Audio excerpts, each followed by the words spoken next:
제가 여러 차례 말씀을 드렸는데 사람을 끝까지 괴롭히는 죄, 그 죄 중에서 교만, 교만, 음란, 그리고 이제 게으름 이런 것들이 사람을 굉장히 괴롭힙니다.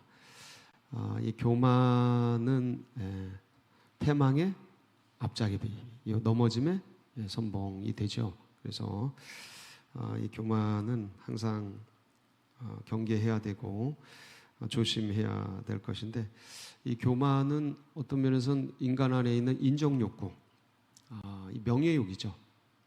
인정욕구 속에서 어떤 기원을 갖고 있다고 보시면 되겠습니다.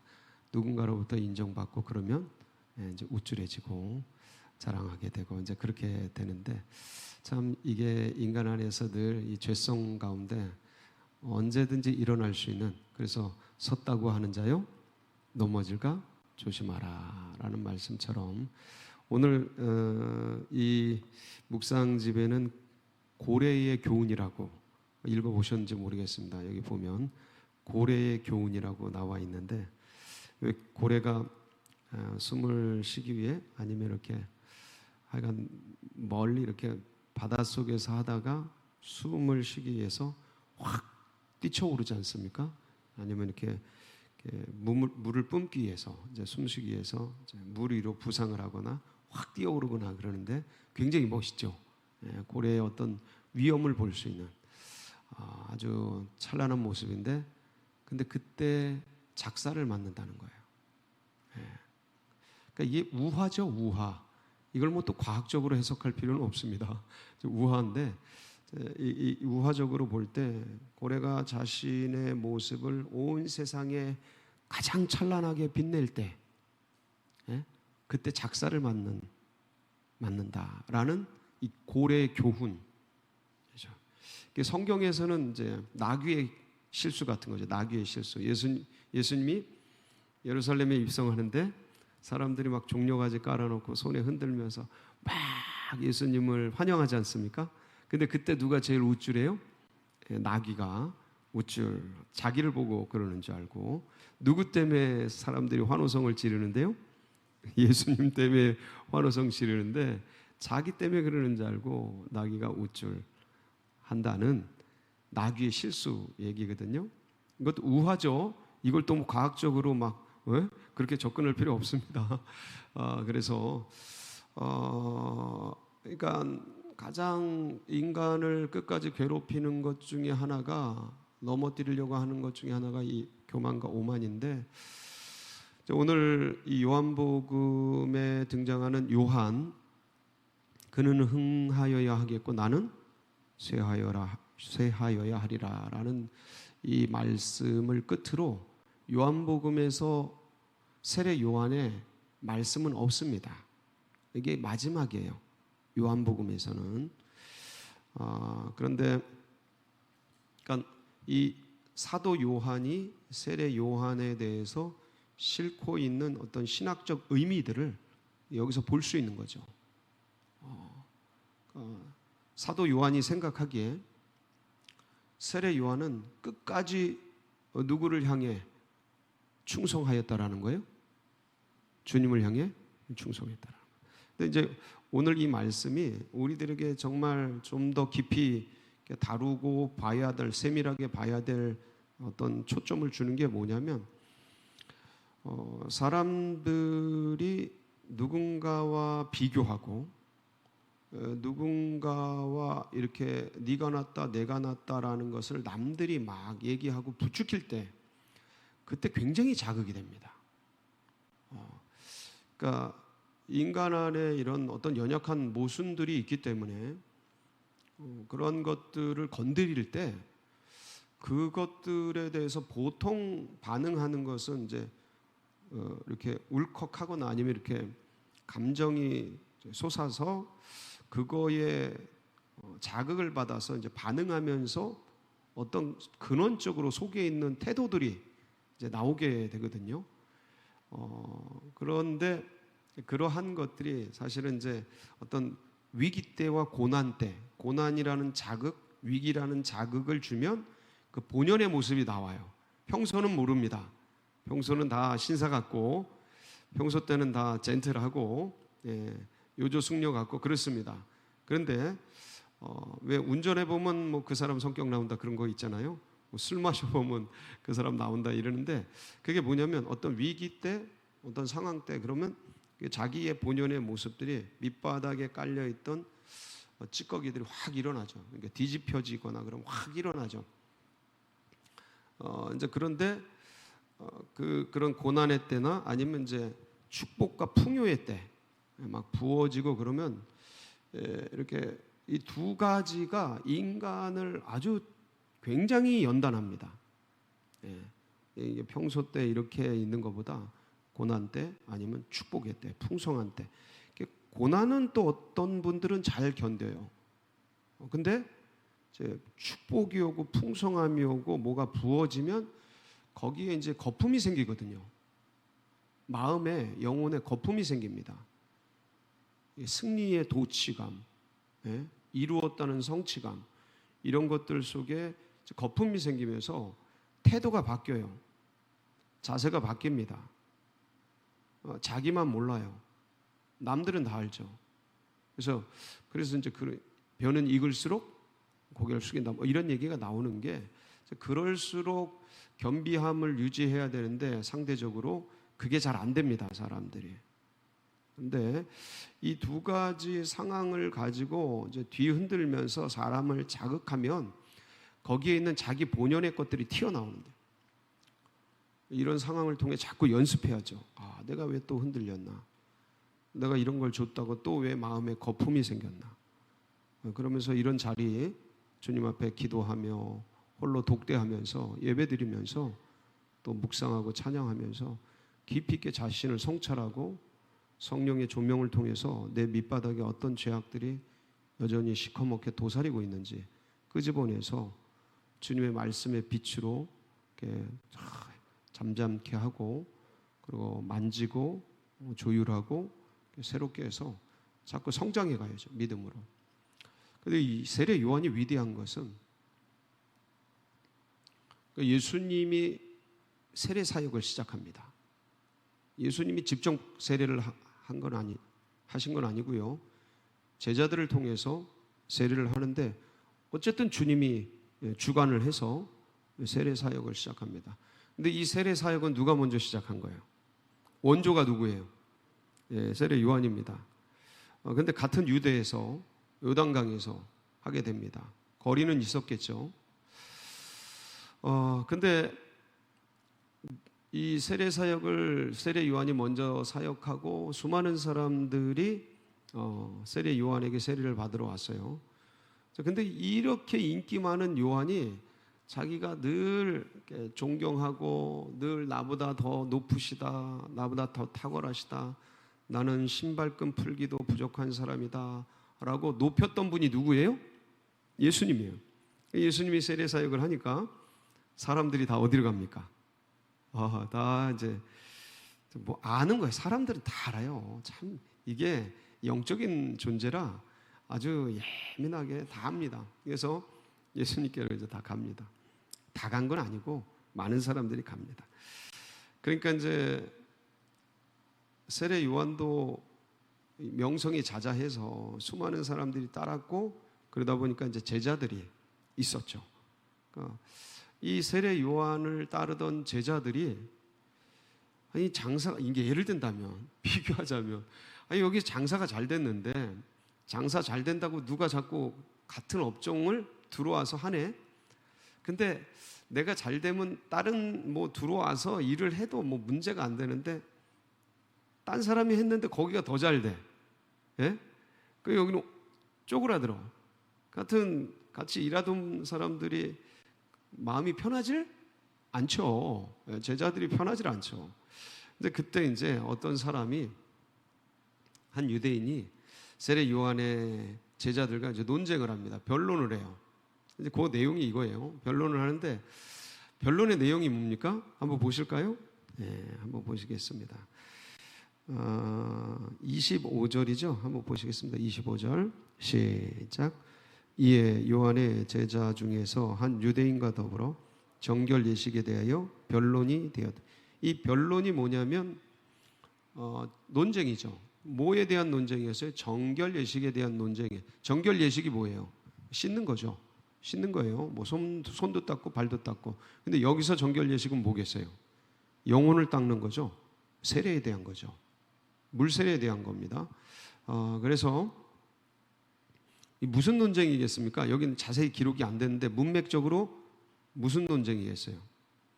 세례 요한의 물 세례가 더 탁월하냐? 예수님의 물 세례가 더 탁월하냐?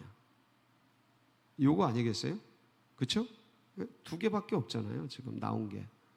예수님 세례 주고 세례 요한도 세례 주고 있고 제자들하고 어떤 유대인이 변론을 하는데 정결 예식에 대한 정결 예식은 세례고 세례에 대해 논쟁할 게 뭐 있어요?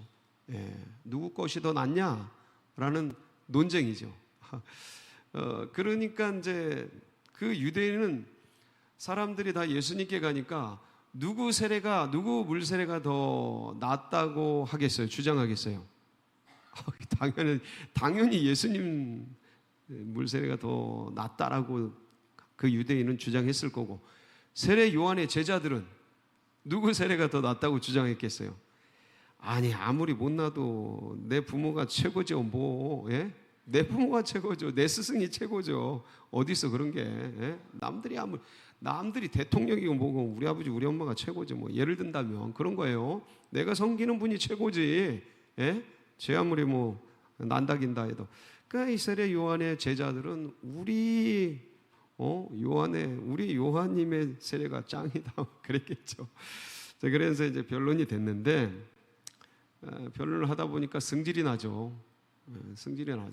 실제 팩트는 다 예수님에게 가서 이제 세례를 받고 있는 게 현실이고 이쪽은 점점점 쇠해지고 있고 저쪽은 점점점 부강해지고 있는데 씁쓸하죠. 이 제자들이 누굴 찾아가요? 당연히 스승을 찾아가죠. 스승을 찾아가요. 뭐 애들이 자기 새끼가 찾아와서 아빠, 저쪽 아빠는 제주도도 가고 일본도 가고 다 가는데 아빠는 왜 용인 에버랜드도 안 가? 이러면 속 타는 거죠. 미쳐버립니다 이거.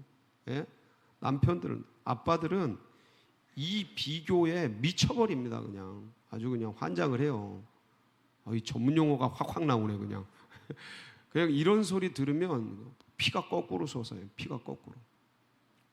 뭐라도 그냥 미친 듯이 뛰어나가서 뭐라도 해야 되는데 세례 요한이 이 얘기를 딱 듣습니다. 제자들이 뭐라 그랬어요? 26절입니다. 같이 볼까요? 시작. 그들이 요한에게 가서 이르되 라삐오 선생님과 함께 요단강 저편에 있더니 곧 선생님이 증언하시던 이가 세례를 베풀매 사람이 다 그에게로 가더이다. 이게 좀 아까 제가 얘기했던 그 아빠 옆집 아저씨네는 일본도 가고 미국도 가고 다 가는데 우리는 뭐야? 롯데월드라도 가자. 이런 거죠.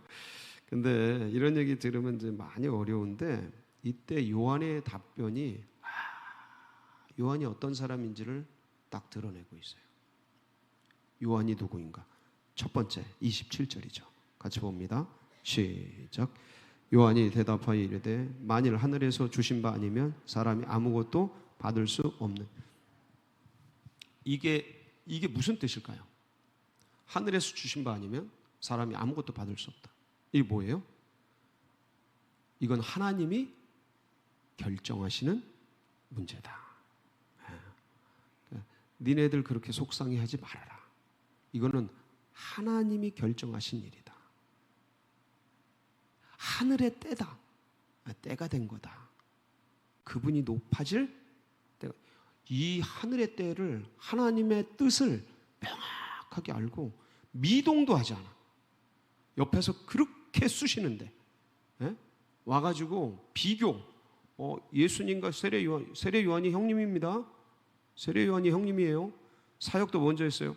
이게 믿음으로 그냥 이 세례 요한이 그렇게 여기는 인간적으로 볼 때는 내가 더 선배고 내가 사역도 먼저 했고 내가 더 제사장적으로 우월하고. 여기는 목수 출신이에요. 비교가 안 돼요. 엘리트에 여기는 세례요한은 완전히 탁월한. 여기는 모든 사람. 근데 비교할 때 이게 굉장히 자극이 됩니다. 비교. 그럼 거기서 뭐가 튀어나오냐면 어떤 비교하면서 내가 뭘 못났다고 하면서 팍 튀어나온 게 교만이에요. 교만. 이런 게 자극이 되는 거예요. 그런데 하나님의 때가 됐다. 하나님의 뜻은 지금 이게 맞다. 정확하게 이걸 분별하고 받아내는, 이거 쉽지 않습니다. 이거 쉽지 않아요. 사람이 하늘의 뜻, 하나님의 뜻을 순응하는 게 당연한 것 같은데 쉽지 않습니다. 내가 갈 때가 됐어. 내가 갈 때가 됐다고. 근데 그거를 인정하지 못하는 게 인간이에요. 그걸 받아내지 못합니다. 때가 됐어. 근데 그게 쉽지 않아요. 그게 쉽지 않아요. 본인만 몰라. 근데 이게 굉장히 어려운 겁니다. 정확하게 세례 요한은 하나님이 하늘에서 주신 것이 아니면 인간은, 사람은 아무것도 받을 수 없다. 나는 다 때가 됐다. 저번에 때가 됐다. 두 번째 28절 시작. 내가 말한 바 나는 그리스도가 아니요 그의 앞에 보내심을 받은 자라고 한 것을 증언할 자는 너희니라. 지금 제자들이 와서 예수님과 세례 요한을 비교하면서 누구를 지금 자극하고 있는 거예요? 세례 요한은 스승을 자극하고 있는 겁니다.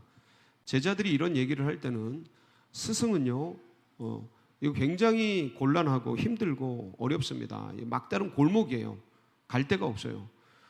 이제는 쇠해 가고 있는 자기의 스승을 좀 어떻게 좀 해보라고 막 그렇게 쑤시는 건데 굉장히 고통스럽죠. 근데 여기서 정확하게 말을 해요. 뭐라고 말을 하냐면 나는 그리스도가 아니다. 그분 앞에 보내심을 받은 자다. 나는 가이드다. 나는 카펫이야, 카펫. 그분이 밟고 갈 카펫이야. 그런데 이렇게 내가 이분의 앞에 보내심을 받은 자라고 증언할 사람들이 누구라고요? 니네다. 그거 잊지 말아라. 다시 한번 정확하게 그들 제자들에게. 왜냐하면 제자들은 지금 정신이 없는 거야. 열받는 거야. 자기 스승이. 그리고 지금 상황이 내가 판단한 분이 이분인데 지금 딴 데로 전세가 역전돼서 흘러가는, 이게 도무지 이 상황이 용인이 안 되는 거예요. 수용이 안 되는 거야. 그러니까 사람은 그래요. 그런 거 인정하고 싶어 하지 않아요. 근데 요한은 정확하게 다시 제자들에게 해야 될 일들, 증언할 사람들이 니네다. 잊지 말아라. 그리고 정확하게 깨워줍니다. 왜 이런 일이 가능할까요? 왜 때를 분별하고 사람들이 막 쑤시고 옆에서 막 그냥 비교하고 그리고 수군수군대고 자극하고 이러는데도 그것들을 담담하게 받아내면서 정당하게 평안하고 뭐가 어떻게 해야 될지를 정확하게 판별할 수 있고 구별할 수 있는 이 능력이 어디서 오는 걸까요? 저는 28절이라고 봐요. 29절 이거라고 봐요. 저는 이 말씀이 너무 아름답습니다. 시작. 신부를 취하는 자는 신랑이나 서서 신랑의 음성을 듣는 친구가 크게 기뻐하나니 나는 이러한 기쁨으로 충만하였노라. 그러니까 신랑이 신부를 취하니까 신랑은 지금 좋아 죽겠죠. 좀 너무 좋아 죽겠는 거야. 근데 이 신랑이 그렇게 기뻐하는 걸 보고 신랑의 친구들이 있지 않겠습니까? 친구들이 신랑이 기뻐하는 걸 보고 친구들이 열받아하고 저놈이 먼저 장가가는구나. 나는 뭔가 막 침울해하고 우울해하고 저것이 뭐가 잘났는데 저렇게 이쁜 신부를 취하고 열받는다. 막 이러고 있고, 이거는 이 신랑을 그런 친구들이 이 신랑을 진짜 사랑하는 거예요? 그건 아니죠. 경쟁자죠. 경쟁자. 근데 세례 요한은 그 신부를 취하는 신랑이 기뻐하는 것을 보고 뭐 하는 거예요? 기뻐하는 거예요. 여기서 신부는 누구겠어요? 영혼들입니다. 우리들이에요. 우리들. 영혼들을 신부를 취하는 예수님을 보면서 예수님이 기뻐하고 즐거워하시니까 세례요한은 그걸 보면 너무 좋아. 자기 친구가 결혼해서 잘 사는 게 너무 행복해. 와, 이거는 이런 친구는 그 친구를 진짜 뭐 하는 거예요? 사랑하는 거죠. 진짜 좋아하는 거예요. 진짜 사랑하는 거예요. 여러분, 우리 이런 사랑 하기를 소원합니다. 이런 사랑. 주님이 갈수록 좋아지고 사랑스러워지고 더 기쁘고 더 행복하고. 할렐루야. 그래서 예수님은 계속 흥해지고 나는 점점 쇠해지고 나는 점점 잊혀지고 나는 점점 사라지고 그분은 더 높아지고 내 영혼은 어차피 없어집니다. 인생 내가 원치 않아도. 근데 내가 그걸 다 수용해버려. 그리고 주님만을 높이고 주님만을 귀히 여기고 내가 욕먹고 내가 뭐하고 이런 건 점점 사라지고 주님이 영화로워지고 주님이 사람들에게 신부를 취하시고 영혼들이 돌아오고 예수님께 예비된 영혼 태신자. 내일 전도 세미나네. 그러니까 그 전도에 대해서 잘 못하시는 분들 꼭 오셔가지고 그분들이 막 더해지고 같이 해주고 그러는 게 기쁘고. 그래서 예수님이 흥해지고 나는 쇠해지는 이런 것이 사모되고 좋아지는 우리의 인생, 오늘 또 하루가 되시기를 주의 이름으로 축복합니다. 같이 기도하시겠습니다.